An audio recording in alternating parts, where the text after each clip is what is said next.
Hello there, YouTube. It is your boy, B3. I'm back with another kicking graphic novel review. Yes, we are still doing Weird DC. We're still doing Weird DC. I'm sorry, okay? But today, we are looking at a book that's been around for a while. Quite a while, actually, quite factually.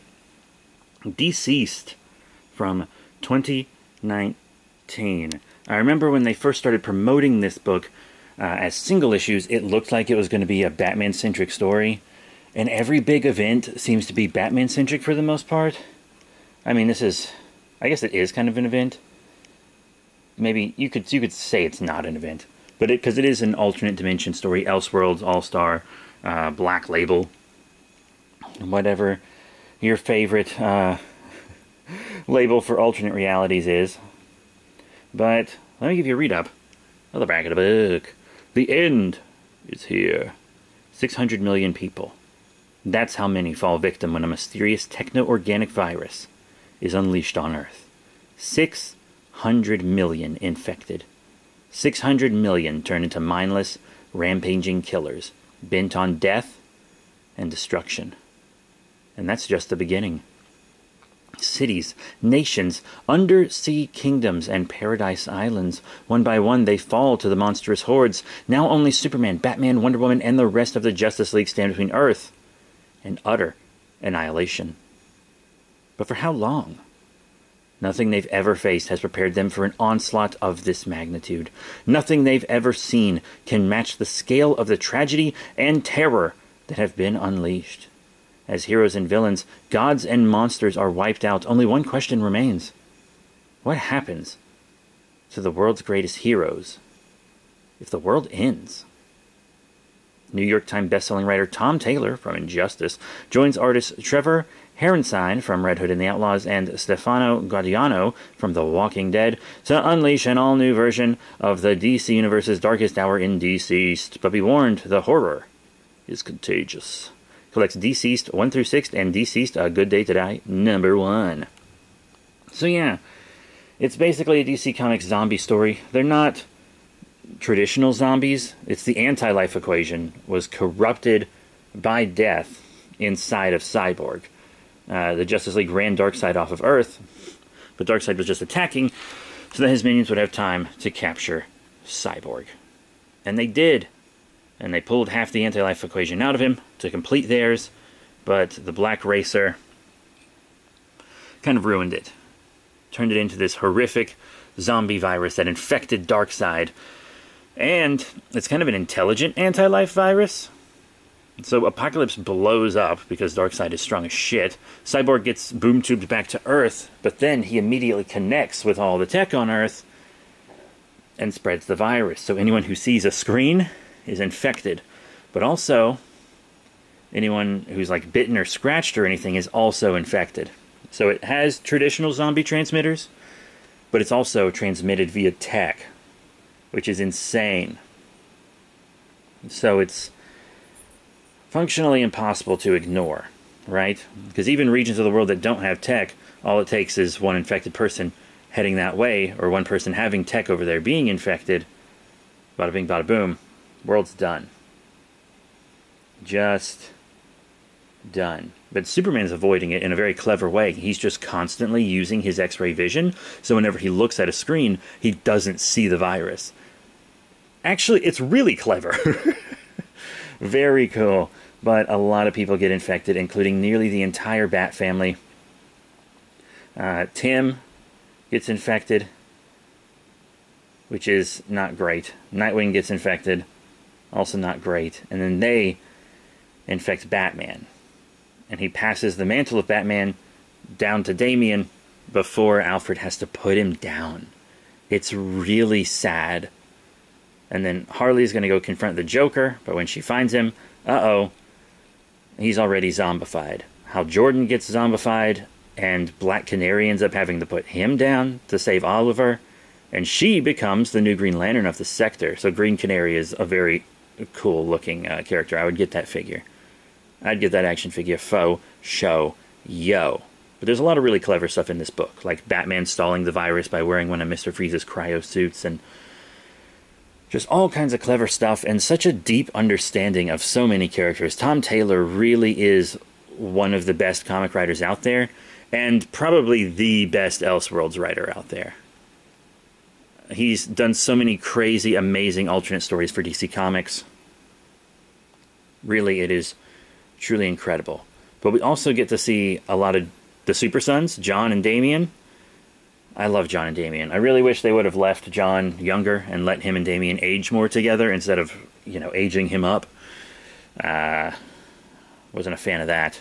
I guess we'll talk about those books eventually. But, not great. Also, Aquaman and Atlantis get infected. Mera, one of my favorite DC characters of all time, has to leave. Superman, it implies that he puts his dad down, but I don't think he does. I think he just locks his infected father in a cellar. I don't think he puts him down. It doesn't seem like that's the case. But when Captain Atom gets infected, hoo boy. And see, the virus cares less about infecting other people than it does killing people. It'll take just completely destroying people over infecting them if that'll kill more people. So that's when they take Captain Atom, they just make him explode. Biggest nuclear explosion, dare I say, biggest explosion ever seen on the planet. And like the whole Earth shakes. It's so crazy big. They just want to kill everyone. Paradise Island opens its doors up to the world as a safe haven because they don't have any tech and they have magical and physical defenses. So they're like letting men and stuff on the island because they're supposed to protect the human race, even though they don't do a great job other than Wonder Woman. But hey, they're doing a good job in here. Doing a really good job. But Cyborg meets up with everyone, tells them what's up. You got Big Barda and Mr. Miracle going around trying to help as well. They're such a cute couple. Booster Gold and Blue Beetle try to go back in time with Mr. Miracle and Big Barda and Mr. Terrific to kind of change things, but they do fail. But they get Constantine involved. And Constantine is a very, very, very, very big part of DCeased. Not just this book, but all of the spin-offs and sequels going forward. And I haven't read all those, not all of them, but I'll get to it, I will get to it. But let me just say, poor Booster Gold. Gotta read the book.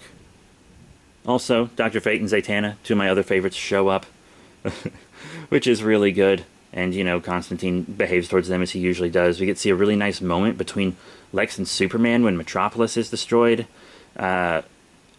Gotham becomes covered in jungle. Poison Ivy makes like a haven there. It's actually pretty cool.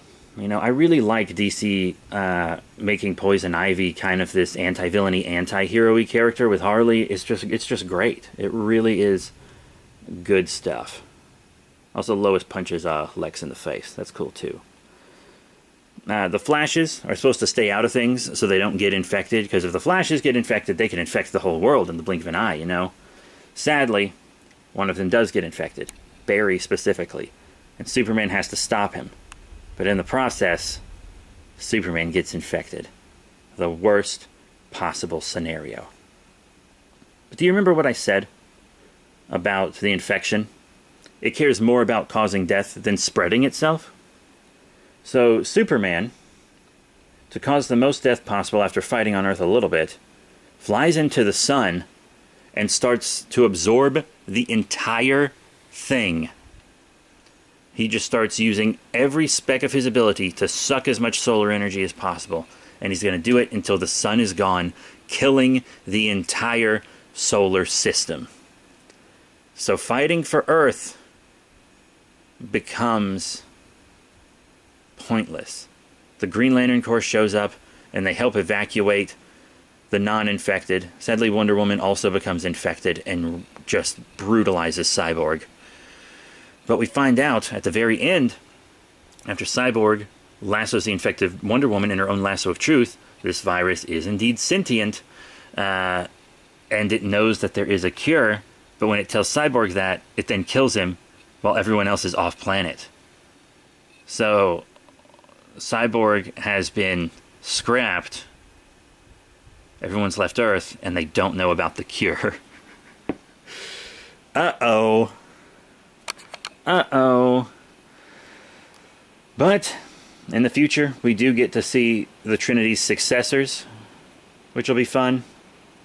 And it's a really good book with a lot of really good variant covers based on other horror films and stuff. Very, very cool. And I really loved DCeased, and seemingly pretty much everyone else who's read it has as well. So I was happy it didn't turn out to be a Batman-centric event. And I know that we'll see a lot more Batman, but it'll be Damian Batman with this new dynamic with the new Wonder Woman and Superman, John Kent, and which Wonder Girl is it? I haven't read that book. It's one of the Wonder Girls. I don't know which one it is who becomes Wonder Woman. Sorry. But yeah, it's a very good book that I've been sitting on for a while. DC released this book to kind of help compete with Donny Cates' Venom and the Immortal Hulk and stuff when Marvel was killing it with monster books. So they did this, DC vs. Vampires, and also Task Force Z. And I just finished reading all of Task Force Z, so it is coming soon. That is it. Thank you all very much for your support. Remember to rate, comment, and subscribe. Check out all the cool links in the description below. Facebook, Twitter, etc. as in and I'll see you all next time. Bye for now.